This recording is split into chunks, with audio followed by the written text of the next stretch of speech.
Oh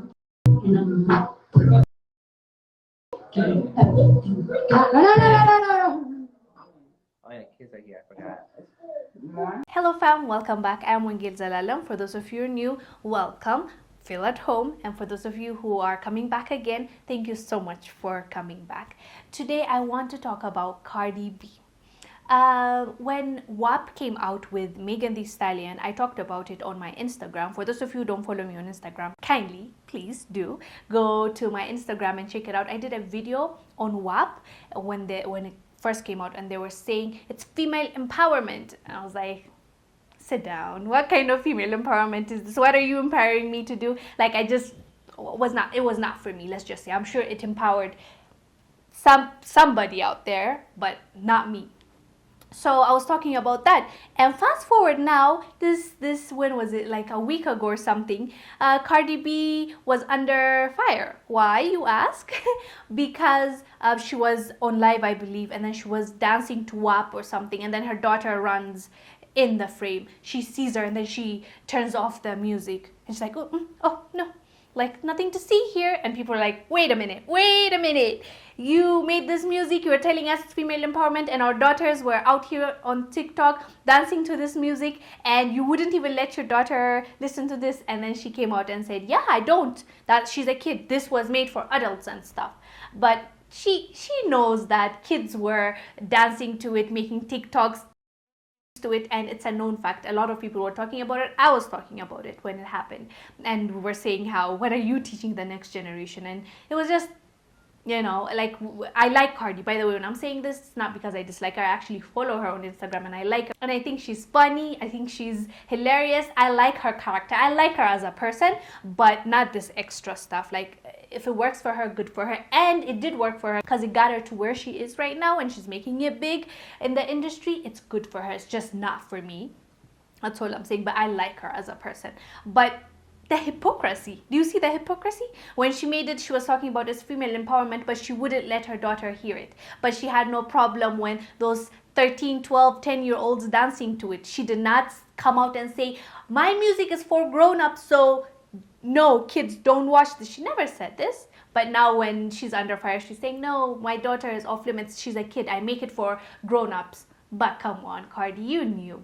But at the end of the day, I know she needs to make money. She said it before. She said, when we're not talking about these things, nobody wants to buy our music. So we have to talk about something that you are interested in, the audience, for me to sell that to you. So, I mean, she's telling the truth there, but still.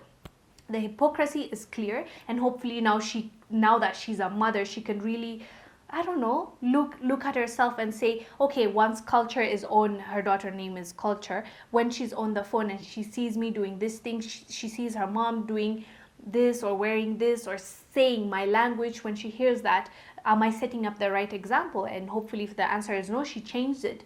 If she wants to continue that, but still hides her daughter, but she doesn't care about the rest of the other children, that's not going to turn out well, because karma is a real thing. Whether you believe in God or not, whatever you put out there will come back. Tomorrow Culture will be influenced by someone. Even if Cardi doesn't show herself true self to her daughter, somebody else will influence her daughter the same way other kids are being influenced by Cardi B's, by NBA young boys, by all these young artists that are selling drugs, sex, nudity, language that they're using, the music they're putting out there, the dark message that they're sending, and the people that they're influencing. Even though they're not looking at it now and thinking about, oh my God, I'm actually shaping a generation, they're not really thinking about that. But tomorrow it might come to your own household with your daughters and sons. I don't wish that on them, but you know what you put out there will come back. So I really hope she wakes up to what kind of influence she actually has on people